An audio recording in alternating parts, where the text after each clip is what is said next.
નમસ્કાર, પ્રણામ, સ્વાગત છે તમારું અમારી યુટ્યુબ ચેનલમાં। મિત્રો, આપણી આજની કહાની છે નાલાયક દીકરાએ તેના પિતાને મારી નાખવાનું કાવતરું કર્યું। ત્યારે તેની સંસ્કારી વહુએ તેના પતિને એવો પાઠ ભણાવ્યો કે સાંભળીને તમારા પણ હોશ ઉડી જશે। તો મિત્રો, આપણે આજની કહાની એક પારિવારિક કહાની છે અને ખૂબ જ સમજવા લાયક અને વિચારવા લાયક કહાની બનવાની છે। તો તમને વિનંતી છે કે આ વિડીયોમાં અંત સુધી જોડાયેલા રહેજો અને વિડીયો પસંદ આવે તો વિડીયોને લાઈક અને શેર કરજો।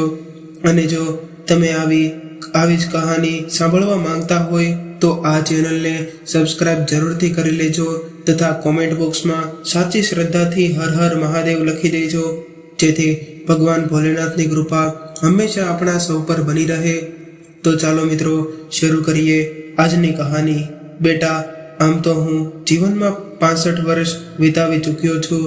હવે વધારે ન જીવાય તોય શું, ઘણું બધું જીવ્યો, પરંતુ જિંદગીને બરાબર માણી તો નથી શક્યો, પરંતુ જાણી જરૂર શક્યો છું। જવા દ્યો ને એ બધી વાતોને। મારી મૂળ વાત એ હતી કે આ ઉંમરે હવે લાંબુ જીવવાનો મોહ ન રાખવો જોઈએ, પરંતુ કોણ જાણે કેમ તું આ ઘરમાં જ્યારથી આવી ત્યારથી મને થોડુંક વધારે જીવી લેવાની ઈચ્છા થાય છે। ધીમે ધીમે હસતા હસતા પોતાના એક હાથમાં ચાની રકાબી અને મેથીના તાજા જ બનેલા થેપલાઓનો કડકો બીજા હાથમાં રાખતા રાકેશભાઈ બોલ્યા। ત્યારે કંઈક વિશિષ્ટ હાસ્ય સાથે રેખાએ કહ્યું, થોડું વધારે નહીં બાપુજી, તમારે તો પૂરા 100 વર્ષ જીવવાનું છે। હજી તો તમારે કેટલું બધું કામ કરવાનું બાકી છે। ત્યારે રાકેશજીએ થેપલાનો કટકો પોતાના મોંમાં મૂક્યો નહોતો અને ચાની રકાબી પણ પોતાના હાથમાં જ પકડી હતી। એ બંને વસ્તુઓ કરતાં એમને અત્યારે તેની પુત્રવધુ રેખા સાથે વાત કરવામાં વધારે રસ હતો। રેખાએ એમના વક્તવ્યનો એ વિશિષ્ટ હાસ્ય સાથે જે પ્રતિભાવ આપ્યો એ સાંભળીને તો રાકેશજીના ચિત્તમાં એમને રોમાંચક કરે એવું કંઈક સળગ્યું હતું। અત્યાર સુધી તો એમની નજર વાતચીત કરતી તેમની પુત્રવધુ રેખાના મુખ તરફ જ હતી। રેખાના પ્રતિભાવના ચિત્તાર્થથી પ્રેરાઈને તેમને એવું લાગ્યું કે એમને પણ વાત કરવામાં રસ પડ્યો છે। ત્યારે જ પોતાના સસરાની નજર શેની મૂંઝણી કરી રહી હતી એનો ખ્યાલ આવતા જ રેખા શરમાઈને રસોડામાં ચાલી ગઈ અને રાકેશના કુટુંબમાં આવનાર નવું સભ્ય પોતાની પુત્રવધુ રેખાના સંસ્કારો લઈને તો આવે તો કેવું સારું। આ કાંટા અને ઝાંખરાના રણ જેવા ઘરમાં બહારથી આવનાર રેખા લીલોછમ રણદ્રીપ બનીને આવી હતી। એના દ્વારા જ ઘરની શૃંખાને સંવેદનહીન હવાને સંસ્કાર અને મમતાની શીતળ લહેરોથી બદલી નાખે એવી વધુ એક વ્યક્તિના આગમનનો અણસાર રાકેશને સંભળાવા લાગ્યો હતો। ઉતાવળ ના કરશો, બીજું થેપલું લાવું છું, હજી બીજી ચા પણ છે, રેખા રસોડામાંથી જ બોલી। ત્યારે રાકેશાનું મન હર્ષથી પુલકિત થઈ ગયું અને રેખાના હાવભાવ પરથી જ તેમણે પોતે કરેલું નિદાન સાચું હોવાનું અનુમાન રાકેશે કરી લીધું હતું। રેખાને પુત્રવધુના રૂપમાં એ ઘરમાં આવ્યાને 3જું વર્ષ ચાલતું હતું। એ પહેલા તો આખી જિંદગી ઉપેક્ષા અને કઠણાઈઓને વેઠતા રાકેશે જીવન પ્રત્યેનો મોહ ગુમાવી દીધો હતો। જાદુ જીવવાની હવે તેમને જરાય અસંભા નહોતી અને વિદાય વેળા આવે એ પહેલા એમના એક દીકરાના લગ્નની જવાબદારી પતી જાય તો સારું, એટલી જ ચિંતા સાથે એમણે દિવસો પસાર કર્યા હતા। દીકરાનું લગ્ન થઈ જાય એ નિરાત અનુભવવા લાગ્યા હતા। કેવી નિરાત, સુખ શાંતિથી જીવવાની ના રે ના, એ નિરાત તો મૃત્યુની પ્રતીક્ષાની હતી અને જલ્દી ઉપડી જવાની એમણે માનસિક તૈયારી પણ કરી લીધી હતી। એટલે જ તેમને કોઈ બીમારી આવી જાય તો પણ દવા કે ડૉક્ટરની પળો જળમાં એ પડવા નહોતા માંગતા। હવે દવા ડૉક્ટરની શું જરૂર છે? આ દુનિયા છોડીને જ્યાં જવું છે ત્યાં જવાના માર્ગમાં દવાને ડૉક્ટરનો અવરોધ શા માટે? માંદગી તો મને રસ્તો દેખાડીને ઠેઠ પહોંચાડવામાં આવે છે, તેની મદદને તો મારે ઉત્સ્કૃત થઈને આવકારવી જોઈએ. રાકેશે આવું મનથી મક્કમ વલણ બનાવી લીધું હતું. કેવા કેવા અનુભવો કર્યા. તેથી જિંદગીમાં અનુભવોની હારમાળાનો તાજો જ અનુભવ જાણે તેમના નિર્ધારમાં વધુ બળ પૂરી પાડી ગયો હતો. બાપુજી, મને તમે મોટેથી ખાંસી ખાતા રહો છો, એ અમારી ઊંઘ બગાડો છો. ડૉક્ટરને ત્યાં જઈ આવતા હો તો એટલું નથી ચાલતું તમારાથી. બહાર જતા રાકેશે ટકોર કરી. રાકેશની ખાંસી ઉધરસ વધી ગઈ હતી અને દીકરા તરીકે માંદા બાપને ડૉક્ટર પાસે લઈ જવાની પોતાની ફરજ હોવી જોઈએ એવી નિસ્બત તો એ ટકોરમાં ક્યારેય અંશ પણ નહોતો દેખાતો. રેખાએ તેની નોંધ લીધી હતી અને રેખાને રાકેશજીનું આવું વર્તન બિલકુલ ગમ્યું ન હતું. પરંતુ એ કંઈ બોલે એ પહેલાં તો તેના પિતાની ઉધરસ પ્રત્યે પોતાની ચીડ દેખાવીને એ બહાર નીકળી ગયો હતો. હા ભાઈ, શું કરું? આવું તો હવે થવાનું જ છે ને. ઘડપણ છે, હવે જલ્દી અંત આવી જશે. પછી તમારે નિરાંતે ને આજનું રાતથી હું બહાર પરસાળમાં ખાટલો નાખી દઈશ, એટલે તમને અડચણ નહીં પડે. તમે બહારનું બંધ કરી દેજો. જતા રાકેશજીના કાનને પોતાના આવા જવાબથી જાણે રાકેશને સાત્વતના મળી હોય એવું લાગ્યું. બાપુજી, તમારે પડસારમાં નથી સૂવાનું. ખુલ્લી પડસારમાં તો ઠંડી હવા લાગે છે, એટલે તબિયત વધારે બગડે. તમે જ્યાં સૂવો છો ત્યાં ઘરમાં જ સૂવાનું રાખજો. એ તો કહ્યા કરે. એ પોતે તો ખાસ્તા ન કરો બોલાવે છે. એનું કંઈ નહીં. એના અવાજથી આપણી ઊંઘ નથી બગડતી. રાકેશ કરેલા ઉજરડા પણ જાણે મલમ લગાડીતી હોય એવી લાગણીથી રેખા હસતા બોલી. રાકેશજીના પિતા પ્રત્યેના નિર્મળ વર્તનથી તેના સંવેદનશીલ મનને પણ પીડા થઈ હતી. આપણે સાંજે ડૉક્ટરને ત્યાં જઈ આવીશું ને તમારાથી ચલાય એવું ન હોય તો હું ડૉક્ટરને ઘરે બોલાવી લઈશ. ના બેટા, એવું કંઈ કરવું નથી. હવે આવું બધું તો ચાલ્યા જ કરવાનું છે. એમાં વળી દવાને ડૉક્ટરને એ ના, એવું નહીં ચાલે. તમારે જલ્દી સાજા થઈ જવાનું છે. તમે સાજા થઈ જાઓ એટલે આપણે સૌરાષ્ટ્રના પ્રવાસે જવાનું છે અને તમારે ગિરનાર પણ ચડવાનો છે. રમૂજીનો ભાવ ચાલુ રાખતા રેખાએ કહ્યું. તોય રેખા જબરી મશ્કરી કરે છે. જ્યારે હું સાચો નવરો હતો ત્યારે મારી ઘણી ઈચ્છા હતી, છતાં ગિરનાર ન જવાયું ને હવે તો ડેલીએ જવાનું તે જોર નથી રહ્યું. ત્યારે તું મને ગિરનાર ચડાવવાની વાત કરે છે. હા, તમને ગિરનાર પર ચડાવવાના છે અને બીજે બધે પણ લઈ જવાના છે. બધી જાત્રાઓ પૂરી કરવાની છે. તમારાથી ચલાય નહીં એ તો હું જાણું છું, પરંતુ તબિયત સારી હોય તો કાવડમાં બેસીને તો જવાય ને. રેખાની રમૂજ પર રાકેશ ખાંસતાએ મોઢેથી હસી પડ્યા અને બોલ્યા. કાવડમાં કોણ ઉચકશે કાવડ? તું ને તારા પતિદેવ. રાકેશ તો પાણીનો પ્યાલો આપે એવો નથી, એ કાવડ ઉચકશે. પિતાજી, તમે જુઓ તો ખરા, એ ઠેકાણે આવી જશે. એમ નહીં, ક્યારેય તો ઘડપણ આવવાનું જ છે ને. એવું કોણ સમજે છે? રેખા દીકરી, એવી અક્કલ જો વહેલાસર આવતી હોય તો મા બાપની ઉપેક્ષાના કેટલાય કરુણ કિસ્સા છાશવારે પેપરમાં આવે છે. એ ન આવતા ને. રાકેશ નિશાસો નાખતા હોય એમ બોલ્યા. બાપુજી, તમે ધીરજ રાખો, બધું બરાબર ને થઈ જશે.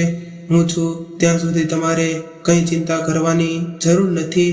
રેખાના કથનમાં દેખાતી દૃઢતા અને પ્રતિબદ્ધતા જોઈને રાકેશજી દંગ રહી ગયા અને આશ્ચર્ય ભાવ સાથે રેખાના મુખ સામે તાકી રહ્યા હતા.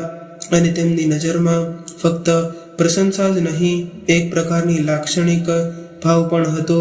અને પુત્રવધૂના રૂપમાં તેમના ઘરમાં સ્ત્રી નહીં પણ જાણે સાક્ષાત દેવી આવી હતી.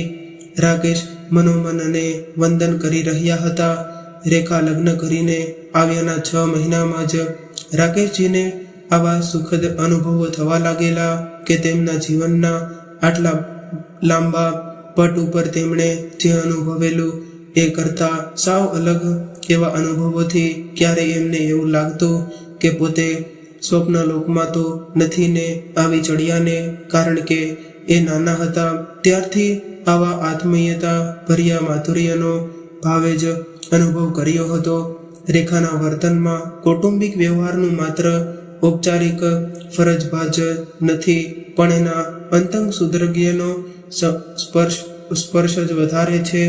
એના દ્વારા સતત થતા રહેતા મમતા ભર્યા વ્યવહારથી રાકેશને ધીમે ધીમે પ્રતીતિ થવા લાગી હતી કે રેખા આવી ત્યારે શરૂઆતમાં તો પુત્રવધૂના આગમન વિશે રાકેશજીને બહુ ઉત્સાહ કે ઉમળકો નહોતો.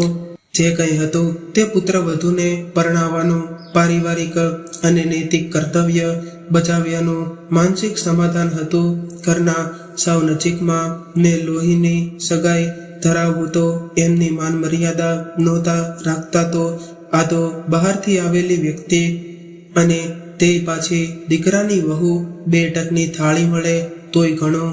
શરૂમાં તો શિવલાલનું આવું અવિશ્વાસ ભર્યું, દૂધના દાચેલા જેવું અને સાવચેતી ભર્યું વલણ હતું. પુત્રવધુઓ એટલે દીકરાને એના મા બાપ પાસેથી છીનવી લેનારી બહારથી આવેલી લૂંટાણીઓ એવું મંદિરના બાકડે સાથે બેસતા એના મિત્ર મંગળાભાઈએ જણાવેલું.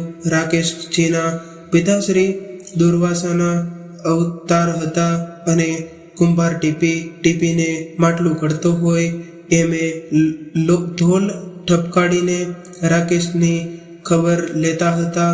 અને માં જોકે સ્વભાવે ગરીબ બડી હતી, પણ જહાલ સ્વામી સામે તે અસહાય હતી. પતિને માન્ય ન હોય એવું કંઈ કરવાનું સાહસ એમનામાં નહોતું. એને રાકેશની માયા હતી, પણ ક્રોધી અને વૃક્ષપતિના ગ્રંથથી એ ઘણું ખરું અવ્યક્ત જ રહેતી. એ ગુજરી ગઈ ત્યારે રાકેશ 14 વર્ષના હતા. હાઈસ્કૂલનું શિક્ષણ પૂરું કરી એ પહેલા એમના પિતા પણ મૃત્યુ પામ્યા. પછી ભણતર મૂકીને એમને શાંતિલાલ શેઠની પેઢીમાં એમણે સામાન્ય નોકરી કરવા માંડી અને નવરાશ મળે ત્યારે શિખાઉ તરીકે જામિયત રામની સાથે કર્મકાંડની વિધિઓમાં પણ જતા. અને આમ સરળ સ્વભાવના ને ખંતીલા હોવાથી તેમને બધે સારો આવકાર મળતો. એમ એમનું ગાડું ગબડતું રહેતું અને લગ્નની ઉંમર થતાં તેમની મમ્મીની ભલામણથી તેમના લગ્ન પણ થઈ ગયા.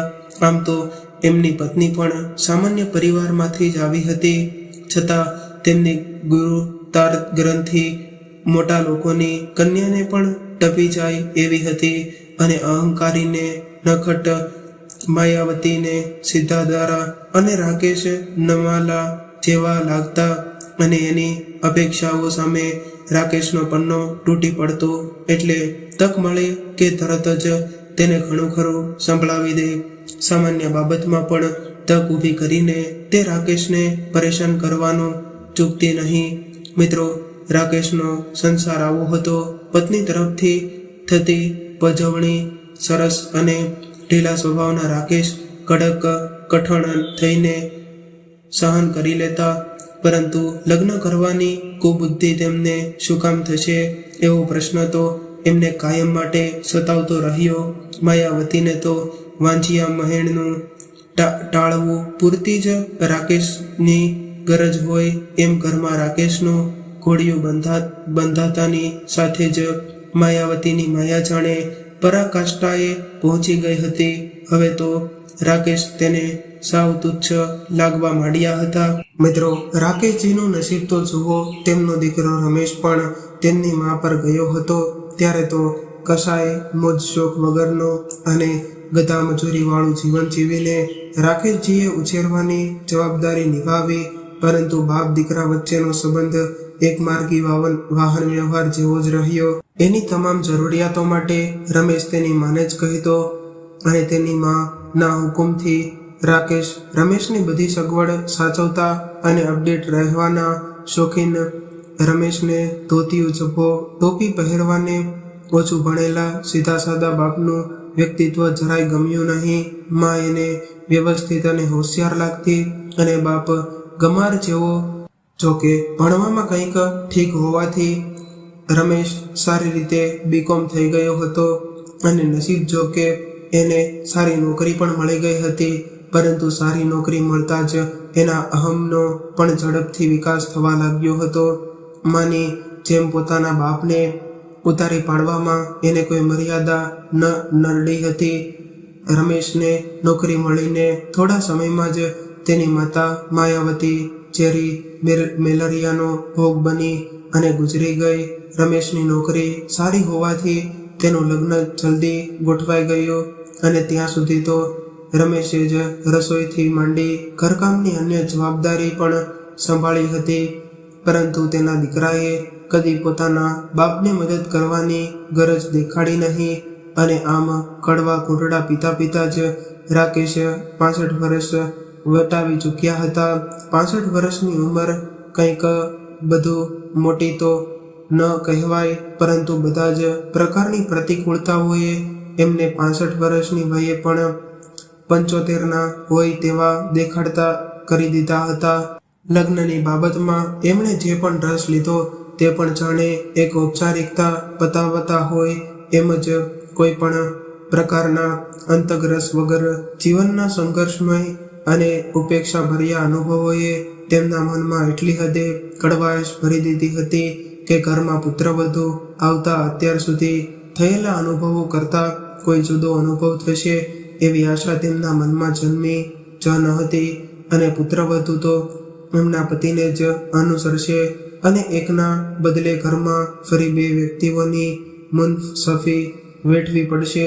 એ દશેશર રાકેશના લગ્નની વાત શરૂ થઈ ત્યારથી જ તેમના મનમાં ઘરની કરી ગઈ હતી કે પુત્રવધુના આગમન પછી પણ 1 મહિના સુધી તો તેમણે ઘરમાં પોતે બહારની વ્યક્તિ હોય એવી અલિપ્તતાના ભાવ સાથે જ વિતાવ્યા હશે.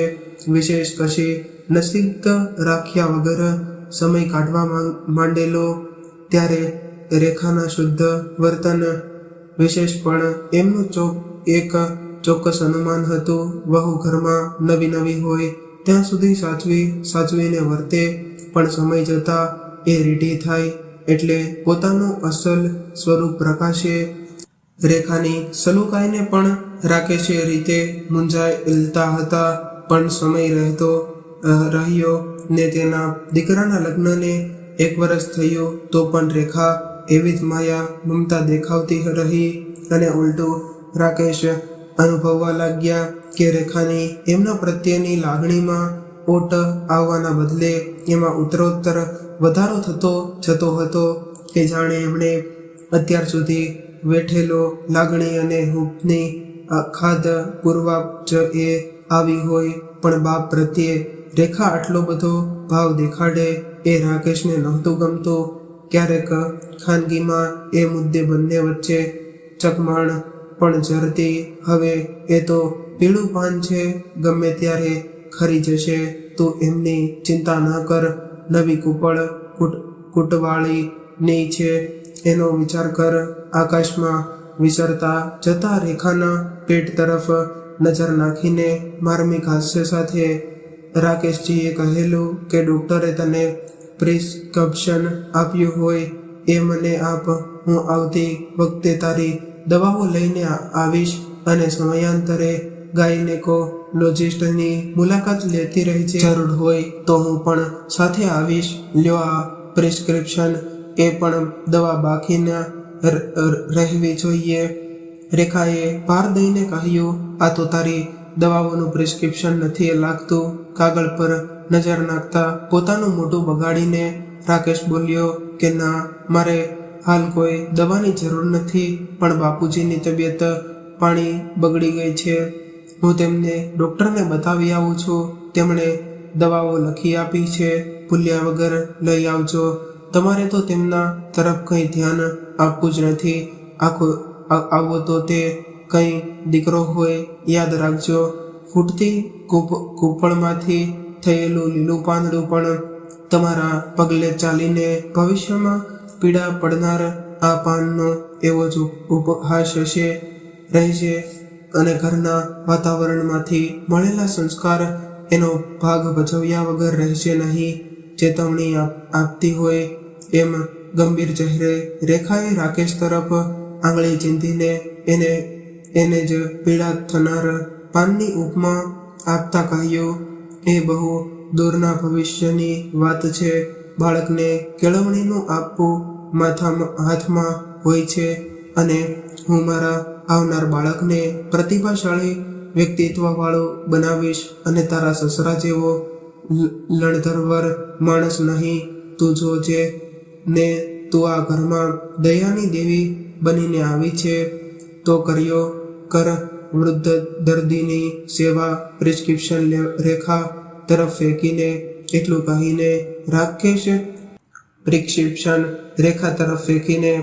એટલું કહીને રાજેશ નીકળી ગયો અને આ જોઈને રેખા તો સ્તબ્ધ રહી ગઈ અને તેના પોતાના સંસ્કારોના માપદંડથી તો રાજેશનું વર્તન એના માટે કલ્પના ન કરી શકાય એવું બેદુહ હતું.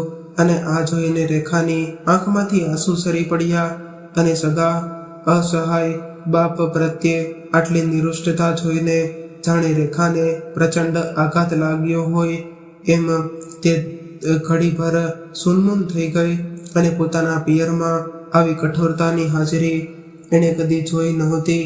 બાળપણથી જ એ જાણતી આવી હતી કે કુટુંબના બધા જ માણસો સદાય ભેદભાવ વગર પરસ્પર લાગણી અને આદરથી વર્તતા.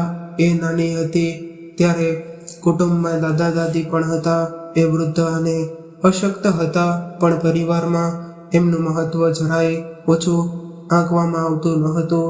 ઘરમાં નાના બાળકથી લઈને વડીલ સુધી કોઈની પણ ઉપેક્ષા તો થતી જ નહીં અને સુમેળ સદ્ભાવ અને સ્નેહની આબોહવા ઘરના વાતાવરણને સદાય આરામદાયક રાખતી અને પેઢીઓથી ચાલતી આવેલી સંસ્કારિતાની આવી ભરી પાટીમાં ઉછરેલી રેખાને રાજેશનું વલણ અભદ્ર અને અસહ્ય લાગે. એ સ્વભાવ જ હતો રાજેશના. વ્યવહારથી આવા માણસ સાથે પોતાની જિંદગી જોડાય એનો વસણવો પણ હવે એને થવા લાગ્યો હતો.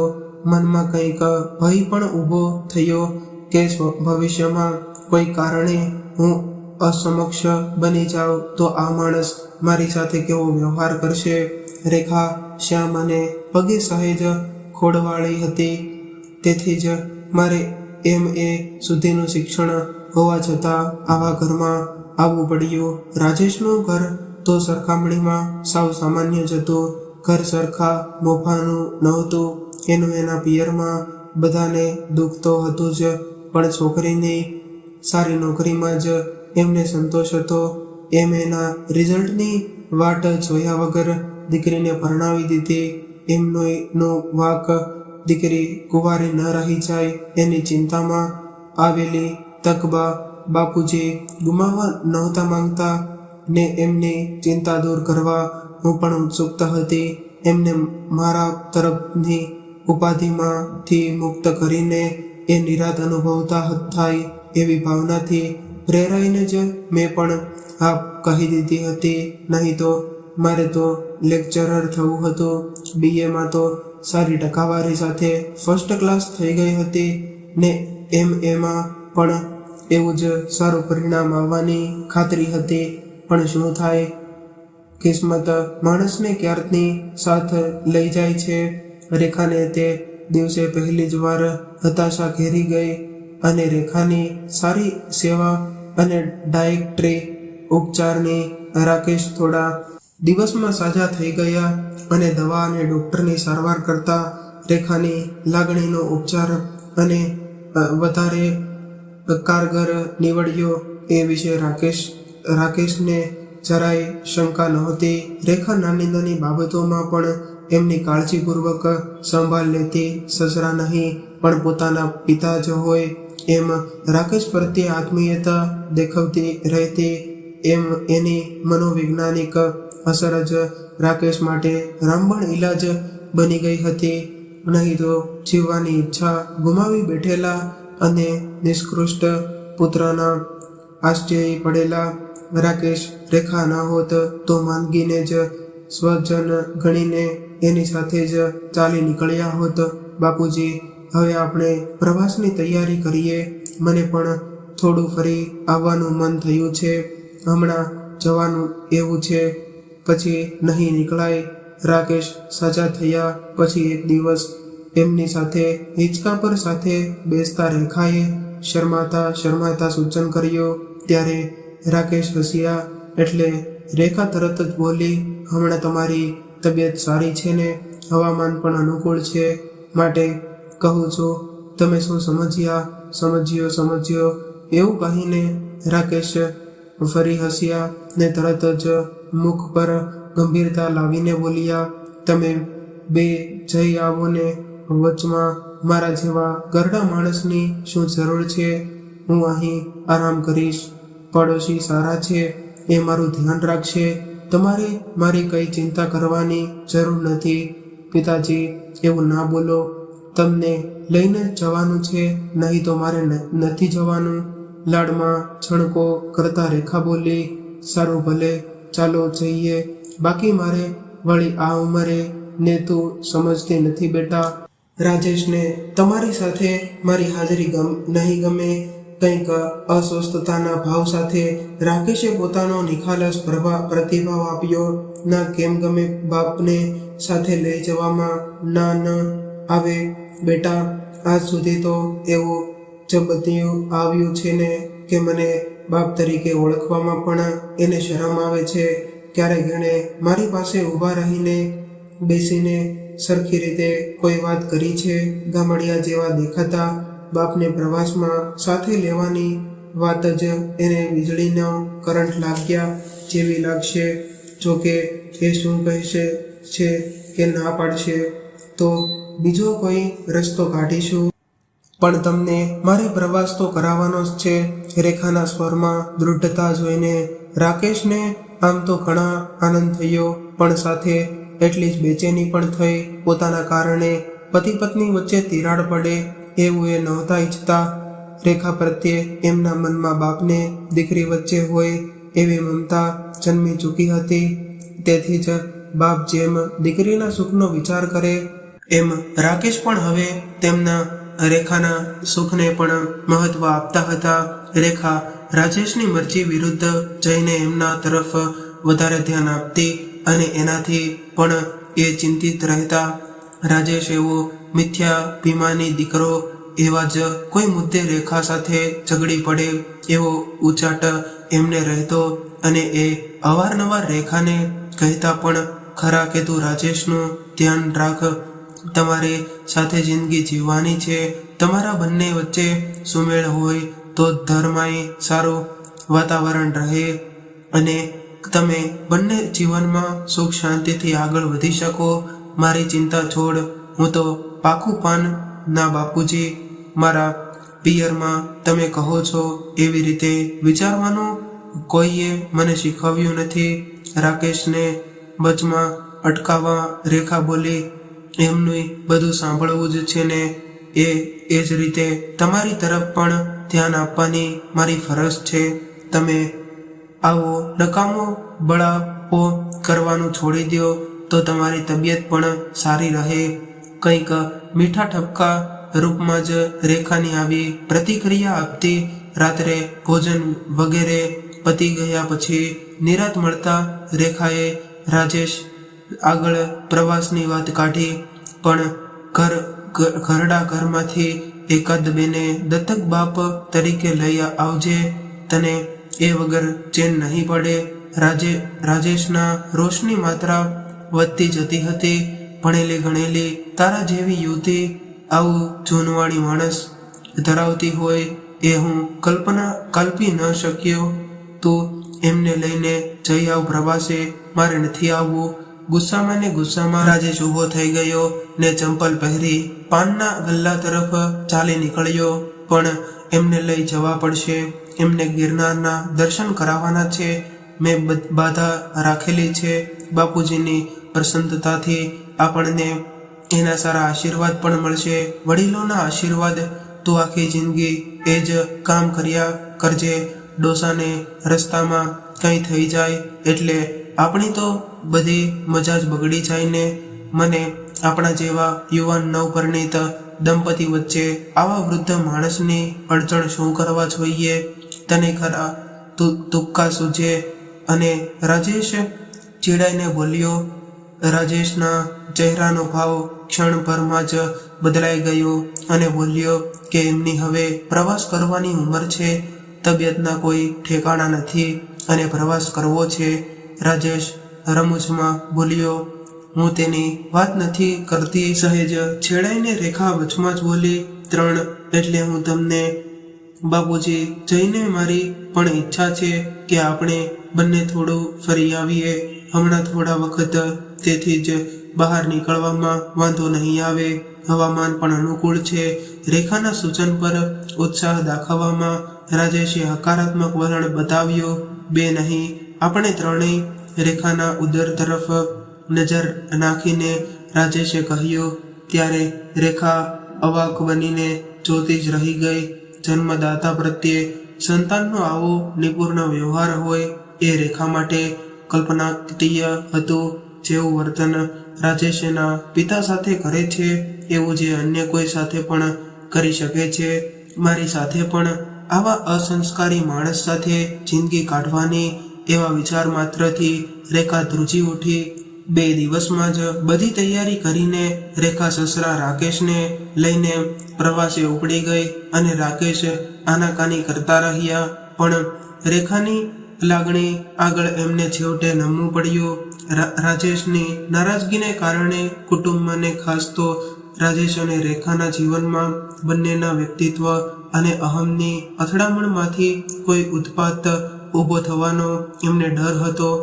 ખાસ તો પોતે જ એ માટે નિમિત્ત બની રહ્યા હતા કે એ સભાનતા એમને વધારે વ્યતીત કરતી હતી. બાપુજી, હું તમારી દીકરી જ છું એમ સમજો. તમારા સુપુત્ર રાજેશ પાસેથી તમે હવે કંઈ આશા ન રાખશો. મને એમ હતું કે મારા પ્રયત્નો અને સહવાસીથી એમનામાં પરિવર્તન આવશે, પણ મને હવે ખાતરી થઈ ગઈ છે કે કોઈ પણ પાણીએ આ મગ ચડે એમ નથી. એટલે તમારા ઘરમાં આવેલી આ નવી દીકરી રેખા પર તમે નિશ્ચિત થઈને પૂરો આધાર રાખી શકો છો. રાજેશે કદાચ અજાણતા અને આપણા ભાવિ વિશે સંકેત કરી લીધો હોય એમ લાગે છે. પ્રવાસની માનસિક તૈયારી માટે સસરાને મનાવવામાં રેખા બોલી. એના એ મોધમ કથનમાં કોઈ અમંગળ ઘટનાની આગાહી તો નથી ને? રાકેશને એવું લાગ્યું તો ખરું, પણ એવું હવે આવી પરિસ્થિતિ માટે માનસિક સ્થિતિસ્થાપકતા કેળવતા થઈ ગયા હતા. બેટા, હું તને દીકરી જ ગણું છું. તારા જેવી પુત્રવધુઓ આજકાલ ક્યાં જોવા મળે છે? તારું દૃષ્ટાંત કદાચ ઘણી નવવધુઓને પ્રેરણા આપશે. રાજેશની તો વાત જ જવા દે. અમારો સંબંધ આમે માત્ર બાયલો નજીક જીવનશાસ્ત્રીય છે અને કૌટુંબિક કે સામાજિક હોય એવું મને કદાચ કદી લાગ્યું જ નથી. પણ મારા કારણે તમારા બંનેના માર્ગ પર કંટક પથરાય એ વાત જ મને ખૂંચ્યા કરે છે. રાકેશ હસતું મોઢું રાખી હળવાશથી બોલ્યા. તમે એ બધી ફિકર છોડો બાપુજી. અમારી વચ્ચે સંસ્કાર, સ્વભાવ, રુચિ, વલણો વગેરેનો મોટો તફાવત છે. કોઈ પણ યુગલ વચ્ચે થોડા મતભેદ હોઈ શકે, પણ જીવન સુમેળવાળું અને આનંદદાયક બનાવવા માટે જે મહત્વના ગુણો જોઈએ એમાં જ તફાવતનું મોટું અંતર હોય તો ગાડી પાટા પરથી ઉતરી પડે છે. એમાં તમારા નિમિત્ત હોવાની કોઈ ભૂમિકા જ નથી. રેખા ગંભીરતાપૂર્વક બોલી રહી હતી કે જાણે પોતાની દહેશત સાચી પડાવવાના ઈંધણ રાકેશને એમ રેખાના કથનમાં દેખાવા લાગ્યા હતા. હરી ઈચ્છા એ મનોમન બોલ્યા. પ્રવાસમાં રેખાએ રાકેશજીના એ કાળજી લીધી કે તે મમત્વ દાખવ્યું કે એ રાકેશજીની કલ્પના બહારનું હતું. જોડેમાં બેસાડીને એમને ગિરનાર દર્શન પણ કરાવ્યા. એમને જરાય તકલીફ ન પડે એ બાબતે એ ચોક્કસ અને સતર્ક રહેતી અને આખી જિંદગીની તત્પરતાનો રેખાના રૂપમાં જાણે એમને વરદાન મળ્યું હોય એવી પ્રતીતિ રાકેશજીને થવા લાગી હતી. રેખા પ્રત્યેના અહોભાવથી એ ગદગદી થઈ ગયા હતા અને 8 દિવસનો પ્રવાસ વધારે લંબાયો. બાપુજી, હવે આપણે સીધા આપણા ઘરે જવાના બદલે મારા પિયરે જઈએ. મારા પપ્પાએ પણ આપણા પ્રવાસની શરૂઆત પહેલા ફોન કરીને મને સૂચવ્યું હતું કે આપણો પ્રવાસ પૂરો થાય મારે તમને ત્યાં તેડી જવા છે. તમારી સાથે થોડા દિવસ ગાળવાની તેમની ખાસ ઈચ્છા છે. રેખાએ પ્રવાસના છેલ્લા દિવસે સસરાને કહ્યું, ભલે જેવી તારી ઈચ્છા, હું તો તારા કારણે આટલો પ્રવાસ કરીને પૂરેપૂરો તૃપ્ત થઈ ગયો છું. જિંદગીના અંતિમ ચરણે મારા જેવાને આવું સુખ ભોગવવું મળશે એવું તો મેં કદી ધાર્યું જ નહોતું. તે તો જાણે મારી સરી જિંદગીનો દોર જ તારા હાથમાં લઈ લીધો છે. ઈશ્વર તો માત્ર સાક્ષી બનીને દૂરથી જોતા હશે. કૃતજ્ઞતાના ભાવ સાથે રાકેશ બોલ્યા કે હું તો દીકરીના પરિવર્તિત થયેલી પુત્રવધૂને પામીને ધન્ય થઈ ગયો. મૃત્યુ જ્યારે આવે ત્યારે ખરું, પણ મારી અમી છાયામાં મારું મૃત્યુ પણ સુખદ હશે એ વિશે હવે મને જરાય શંકા નથી. ભાવાવેશથી ભીની થયેલી આંખો લૂંછતા રાકેશજી બોલ્યા, એક સૂચન કરો દીકરી, છાપામાં મારી મરણ નોંધ છપાવે તો દુઃખદ અવસાન નહીં પણ સુખદ અવસાન એવું જાહેરાતમાં મથાળું લખાવજે. રાકેશની રમૂજ પર બંને એક સાથે જ મોટેથી હસી પડ્યા. રાકેશજીની મરણાસન્ન થયેલી વિનોદ મૂર્તિ પુનર્જીવિત પામી રહી હતી અને એ જોઈને રેખાને આનંદ થયો. પોતાની માવજતની સાર્થકતાનો એ સંતોષ હતો અને રાકેશ વેવાણને મળીને ખુશ થઈ ગયા. માયાવતી અને રાજેશ દ્વારા થતી રહેલી ઉપેક્ષાની રાકેશમાં એક પ્રકારની લઘુતા ગ્રંથિ બંધાઈ રહી હતી અને એ કારણે એ ઘણો સંકોચ અને ક્ષોભ અનુભવતા હતા. પરંતુ રેખાના પિયરમાં એમને જે નિખાલસતા, સહૃદયતા અને સરળતા અને સહજ વ્યવહાર જોવા મળ્યા એનાથી એમનામાં પણ જાણે નવો આત્મવિશ્વાસ પ્રગટવા લાગ્યો અને રાકેશ ધીમે ધીમે મોકળાશ અનુભવવા લાગ્યા હતા. પ્રવાસ પૂરો થવાનો હતો એ દિવસે રેખાને રાકેશ ઘરે પાછા કર્યા નહીં. એટલે બીજા દિવસે રાજેશે ફોન કર્યો, શું થયું? જતા તો શુકન સારા થયા હશે, વળતા અપશુકન નડ્યા કે શું? ક્યાં અટવાઈ પડ્યા છો? પરણીને આવી ત્યારે સાંસારિક જીવનનું સુખ માણવા ઉપરાંત એક આદર્શ ગૃહિણી બનવાના પણ રેખાને કોડ હતા. એ સુશિક્ષિત અને પુણિત તો હતી જ ને બધે આવકાર મળે એવી સર્વપ્રેમ તાલીમ તો એણે પિયરમાંથી જ મળી હતી. એના લક્ષ્ય પ્રમાણે વર્ણવાનું એક એણે સાસરીમાં આવતા જ શરૂ કરી દીધો હતો અને પત્ની તરીકે રાજેશની બધી જ સગવડો સાચવતી અને રાજેશને એ બાબતે નિરાંત થઈ ગઈ હતી. રાજેશ તૂળ મિજાજી હોવા છતાં રેખા કોનેથી એને સાચવી લેતી અને અસંતોષ માટે ભાગ્યે જ કોઈ કારણ આપતી. રેખા જાણે ઘર કરતો પ્રાણ હોય એવું થઈ ગયું હતું. પણ રાજેશ વિના પ્રવાસે જવાનું થયું ત્યારે રાજેશે પોતાના મિજાજ પ્રમાણે કહી દીધેલું કે જાને તારા વગર અહીં કંઈ અટકી પડવાનું નથી ને તારા વગર હું સુકાઈ પણ જવાનો નથી. ખાવા પીવા માટે ઘણી બધી હોટલો છે, ઘરમાં નહીં ફાવે તો હોટલમાં જ રહીશ. પણ રેખા વગર રાજેશને હવે અકળામણ થવા લાગી હતી. ઘરને તે ઘર ને હોટલને તે હોટલ, ઘરની આરેશી હોટલમાં ક્યાંથી મળે? પણ ઘરમાં સ્ત્રી હોવી જોઈએ. સ્ત્રી વગરનું ઘર તો અપૂજ મહાદેવના મંદિર જેવું લાગે અને રાજેશને પણ હવે પોતે અપૂજ મહાદેવ હોવાનો અહેસાસ થવા લાગ્યો હતો. રેખા દ્વારા સચવાતી સગવડ બંધ થતા જ 2 દિવસમાં જ રાજેશની સાંઠ ઠેકાણે આવી ગઈ હતી. પણ બંને મળે પણ ઘરમાં સ્ત્રી હોવી જોઈએ. સ્ત્રી વગરનું ઘર તો અપૂજ મહાદેવના મંદિર જેવું લાગે. રાજેશને પણ હવે પોતે અપૂજ મહાદેવ હોવાનો અહેસાસ થવા લાગ્યો હતો. રેખા દ્વારા સચવાતી સગવડ બંધ થતા 2 દિવસમાં જ રાજેશની સાંઠ ઠેકાણે આવી ગઈ હતી. પણ બંને પાસે મોબાઈલ ફોન હોવા છતાં રાજેશે એકે વાર ફોન નહોતો કર્યો. અહંકારને નમવા દે તો નહોતો અને રેખા પણ સ્વામીની હતી એટલે રાજેશની પહેલના અભાવમાં એના ફોને પણ મૌન જાળવેલું. પણ નક્કી કર્યા પ્રમાણે રેખા પાછી ન ફરતા રાજેશમાં રહેલો પતિ વિફોર્યો પતિ તરીકે ના પોતાના સર્વસ્વનું ભાન કરવા એણે રેખાને ફોન કર્યો. નારે પાછા વળતા વધારે સારા શુકન થયા. તેથી અને બંને મારા પિયરમાં આવી ગયા. અમે અહીં મજા કરીએ છીએ ને તમે પણ ત્યાં કોઈ સારી હોટલમાં જલસા કરતા હશો ને. રેખા ત્યારે કટાક્ષમાં આવું બોલી.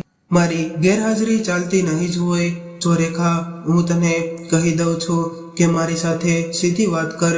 રાજેશ ગરમ થઈને બોલ્યો. પતિ પ્રત્યે મારી કઈ ફરજ ખરી કે નહીં? અઠવાડિયાની મેં તને છૂટ આપી હતી એટલે તું પ્રવાસ પૂરો થતા તારે તરત ઘરે પાછા ફરવું જોઈએ ને. મને પૂછ્યા વગર બારોબાર તારે ત્યાં જવાની શું જરૂર હતી? તારું આવું બેદરકાર વર્તન મને જરાય પરવડે તેમ નથી સમજી. બેજવાબદાર વર્તન તારા પિતાશ્રી પ્રત્યે તારી જે ફરજ હોવી જોઈએ એ મેં મારા માથે લઈ લીધી. એ બેજવાબદાર વર્તન રેખાના સ્વરમાં પણ થોડી રોશની છાંટ આવી ગઈ. એ બધું ડહાપણ મારી સામે રહેવા દે. તું આજે ઘરે આવી જા. રાજેશે પતિ તરીકેના હુકુમના એકાનો ઉપયોગ કરતા રેખાને કહ્યું. અને ન આવવું હોય તો રાજેશે એ અધૂરા વાક્યમાં ગંભીર ધમકી આપી દીધી કે તો જો રાજેશ હું પત્ની તરીકેની મારી બધી ફરજ યોગ્ય તરીકે બજાવતી રહું છું પરંતુ તારે પત્ની એટલે દાસી એવું માનવાની બિલકુલ જરૂર નથી. હું પણ લગ્ન સંબંધમાં એક સરખા દરજ્જાની વ્યક્તિ છું. મારે પણ પોતાની મુનસફરી અને સ્વમાન હોય છે. હું અહીં આવી છું તો થોડા દિવસ રહીશ. બાપુજીને પણ સ્થળ ફેરવીને ને સમો વડિયા વેવાઈના સાનિધ્યની સારું લાગે છે અને અહીંયા તેમની તબિયત વધારે સારી રહે છે એટલે 2-5 દિવસે અને અમે આવી જઈશું. એ નહીં ચાલે એમ હોય તો હું ત્યાં જ રહી જા. અને પતિ કરતા સસરાની સગવડ અગવડની વધારે ચિંતા છે. તું વૃદ્ધાશ્રમ ખોલીને ત્યાં જ રહે. 3 સભ્યો તો ઘરના છે અને બીજા પણ શોધી લાવજે તારા માટે. એ જ ઠીક છે. હું મારો વિકલ્પ શોધી લઈશ. તોરમાં મોટા અવાજે રાજેશ બોલતો હતો અને તથાસ્તુ સામેથી એક જ શબ્દ સંભળાયો ને ફોન કપાઈ ગયો. જે કંઈ થયું એનું રાકેશને હવે જરાય દુઃખ નથી. એ જેલ જેવા લાગતા પોતાના ઘરે હવે પાછો ફર્યા નથી અને રેખાની સાથે જ રહે છે. અને રાકેશને સંતાનમાં ફક્ત રાજેશ હતો અને કદાચ આવો દીકરો જ ન હોત તો સારું થાય. અને જિંદગીના છેલ્લા દાવમાં એમણે તેને ખાયો છે પણ એને ખોવાનો રંજ નહીં. હર્ષને એ જ દાવમાં એમને રેખા મળી છે અને પુત્રવધૂમાંથી દીકરીમાં રૂપાંતર પામેલી અમૃતધારા જેવી રેખાની કુખે જન્મનાર બાળક પણ હવે રાજેશનો મનહૂસ પડછાયો નહીં પડે. એ પણ રાકેશ માટે મોટું આશ્વાસન છે.